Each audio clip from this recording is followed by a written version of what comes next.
Like I say, I've struggled this week trying to figure out what to say and what to do, and I just want to be a mouthpiece and not say anything the Lord wouldn't have me to say. And so we're going to be in James chapter 3 tonight, and I'm going to share a thought about the power of the words and how we use our tongues. So while you're finding your places, James chapter 3, we're going to do verses 5 and maybe up through verse 10. But while you're finding your place, I was going to share some facts about our physical tongues. So, it's a muscle, and it's made of 8 muscles that work together in different directions. It makes it one of the most flexible muscles in the body. We have somewhere between 2,000 and 8,000 taste buds, and the average tongue's 3 inches long, weighs about 2 to 3 ounces. One of the most quickly healing organs in the body or muscles. It heals faster than most because of the blood flow supply.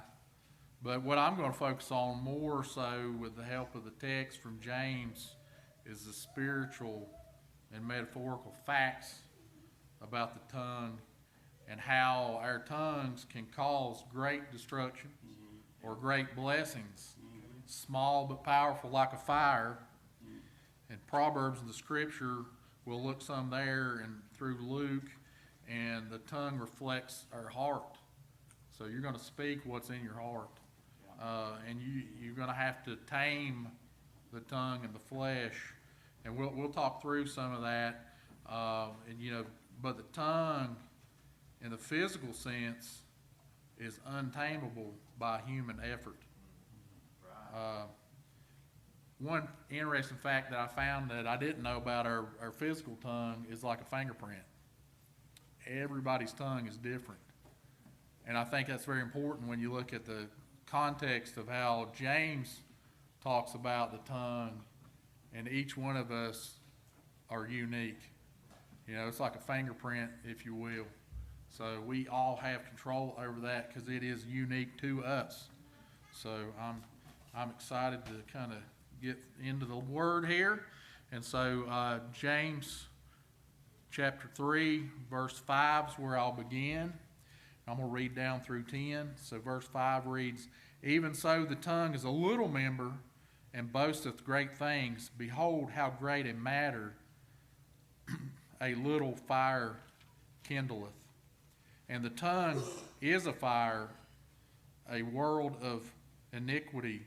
So is the tongue among our members, and that defileth the whole body, and setteth on fire the course of nature, and is set on fire of hell.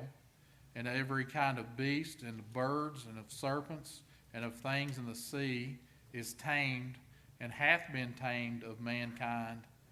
But the tongue can no man tame. It is unruly evil, full of deadly poison, wherewith blessed we God, even the Father, and wherewith curseth we men, which are made after the similitude of God. Out of the same mouth proceedeth blessing and cursing. My brethren, these things ought not to be so." So if you look back a couple verses, James had written about the bit and how you could use the bit to control a horse. And he also talked about how you could use a rudder, it's just a small thing, to control the entire ship with little effort. And so he was coming across here talking about how speech directs people's lives and how easy what we say has the power to destroy. Now, if I look back a little bit at the historical context of what's going on at this time, this setting is around 50 to 60 AD. The earlier followers of Jesus are mostly Jewish still. They've been scattered because of persecution. And James isn't writing a letter here of warning. This is more of an emergency situation. He's not warning the people. He's saying, look, you need to heed this now because there isn't any printed Bibles out. Nobody's got what we've got. Nobody's got the roadmap to follow yet. So who are they following? They're following man. They're following teachers. And so, you know, a person has great influence. So the speakers of the time had great influence over the people. One powerful voice can encourage, or it can spark division at this time. So why were they scattered? Well, because they were forced displacement. After the resurrection, the early church began in Jerusalem under leaders like Peter, James, John. In Acts 7, Stephen was martyred, sparking that whole wave of persecution. Acts 8 says, at the time there was a great persecution against the church, which was at Jerusalem, and they were all scattered abroad. So you got folks, Saul of Tarsus, which would be later become Paul, known as Paul. They're out hunting, you know, believers. And so, you know, what did these churches look like? Well, you know, you've got the tribes have now been scattered. And I think about our missionaries, what they're going through. They're going through this right now. And we have the freedom to come here tonight under our own free will, no persecution. If you look at what some of our missionaries are going through, they're going through this right now. They're meeting with 10 to 30 people in homes, courtyards, above shops, wherever they can find to meet. There's a diversity of backgrounds. You know, you've got the Jewish believers who kept many of the Jewish customs at this time, now living among the Gentiles. So you think about, all eyes are upon the church, particularly, and that's why I'm looking at how it relates to today. Is every word. We're not going to be out here speaking blasphemy or cursing. I hope not at the workplace. That's not what non-believers are looking for. Right. They're looking for the little words, the small things that you say. The devil ain't trying to get you to curse somebody out at your workplace. They're not. He's not. You know, I wrote down here, and I know I'll jump all over the place because I hate just reading my notes to you.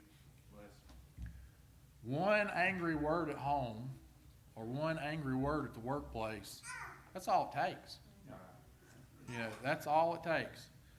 It's not going to be something profound in most cases.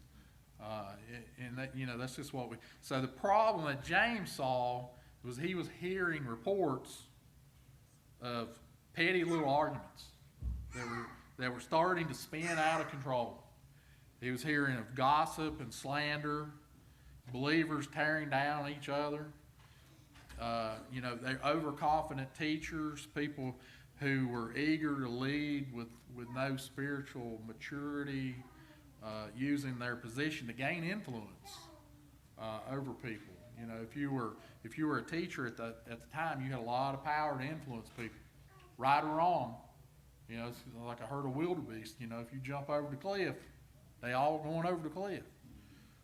So inconsistencies in speech, insulting others at work and the market, even at the church, some of that was going on at this time.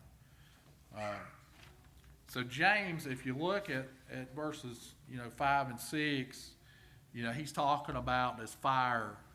He references the tongue as being fire, and really the reason why was because at the time fire was feared and respected. Everybody knew what the power of fire had.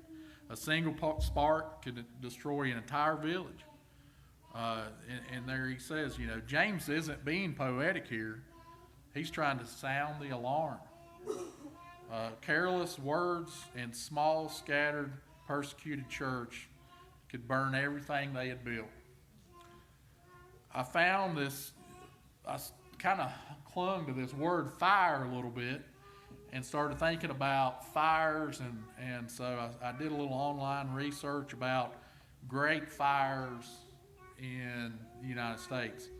And it hadn't been that long ago, as I was sharing my thoughts with Kelly, we were talking about, a preacher talked about some of this, the great Chicago fire actually sparked an event that, it's been believed that during the Great Chicago Fire, 1871, supposedly a cow kicked over a lantern and ignited some hay, but that's never been proven. But what I really kind of clung to was the fact of kind of what happened and where this led to. This fire started a chain of events. So this fire burned about 3.3 square miles, over 17,000 buildings, 10,000 people were left homeless, 300 died. But that led to a successful lawyer and businessman at the time, Horatio Smethport, I think is how I'm not good at pronouncing names, but he was a close friend with Dwight Moody. That led him to putting his family, so he had a wife named Anna and 5 children, and I see some head nodding, you know where I'm going. He put his family on a ship, and he had already lost a son who had died from scarlet fever. He put them on a ship, and the ship sank. And in 1873, his wife survived. His 4 daughters had died in the ship, and it sank in 12 minutes. To help his wife recover from the grief, Smethport planned a trip to Europe, and that's what led to all this event, and then the ship sank. And so sometime later, Smethport was going across the sea at that same spot, and he penned down the words, "It is well with my soul." And I kind of butchered that up with my notes a little bit, but I clung to that. And then this is an interesting thing, that at the exact same night of that fire where all this kind of domino effect happened, the deadliest fire in the United States history also happened across the country from a small spark. It's the Piscataqua fire. There was about 2,500 estimated to have been killed, and it started from a small spark across the country. And I look at all that to tie back to this metaphor of fire. Everything, it all just starts with a little spark. A little spark. A little bitty spark starts all this.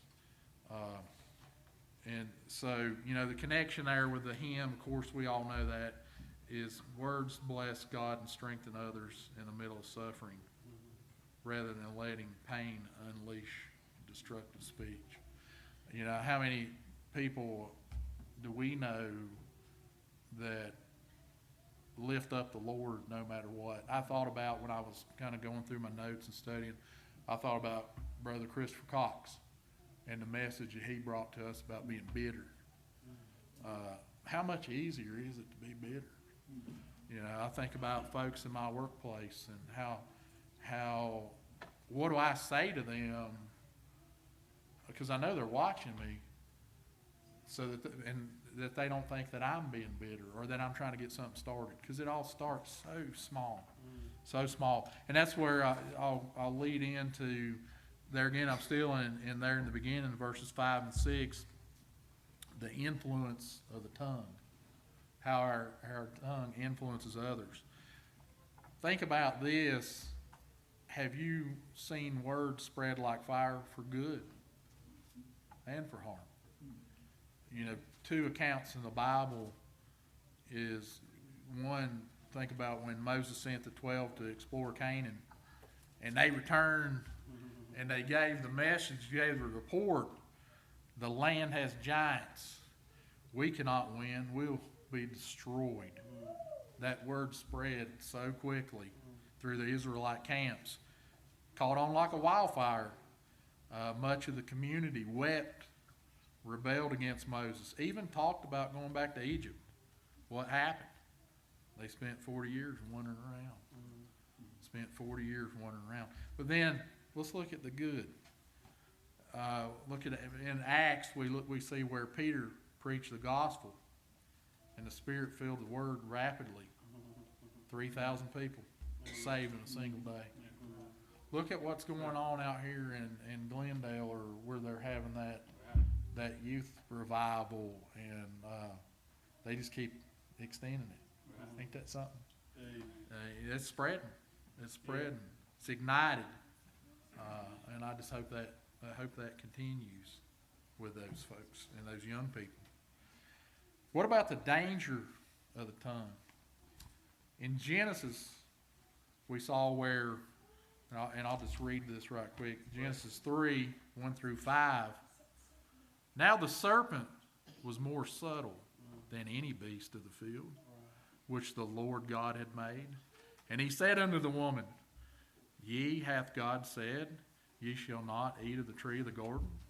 And the woman said unto the serpent, We may eat of the fruit of the trees of the garden, but of the fruit of the tree which is in the midst of the garden, God hath said, Ye shall not eat of it, neither shall ye touch it, lest ye die.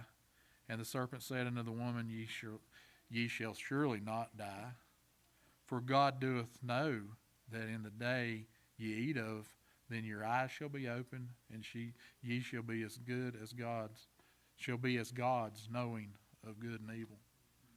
Some of the smallest words are rooted there. You know, those few small words that serpent said altered the course of history. You know, it damned everybody to condemnation. Everybody's going to get a devil's hell unless you have. Then think about John 3:16. There's a few words. There's a calling, small, still voice. All those are just a few words, but think of the impact that they have. You know, I've often said something about, I hope you have a place and a time. How many words did you hear in your heart?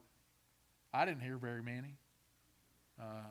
Come be with me. You know, that thought, it was getting on me for a minute. I ain't got none of that in my notes.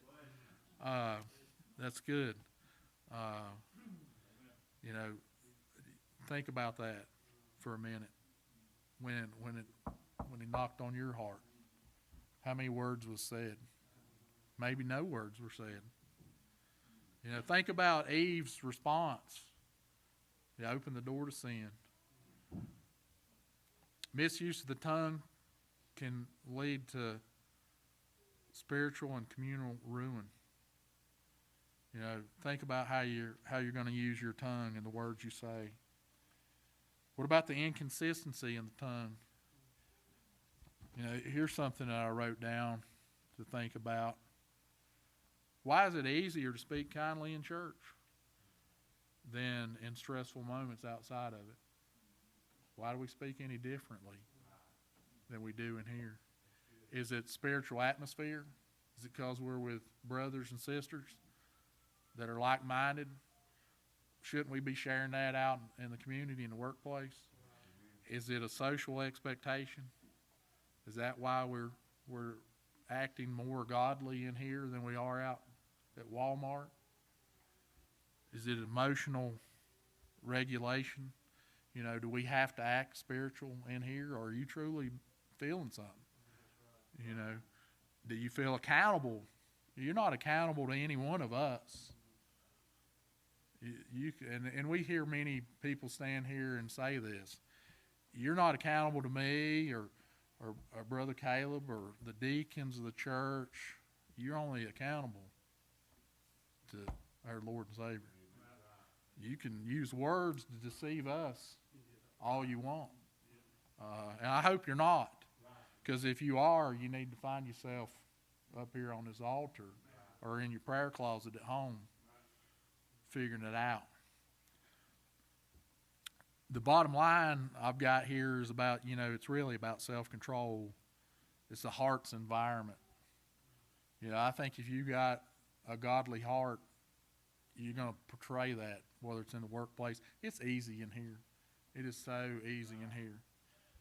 You know, as I was talking with Sister Kelly before this afternoon, before church, she asked me something that I really didn't know the answer to, which is, how do you respond to those negative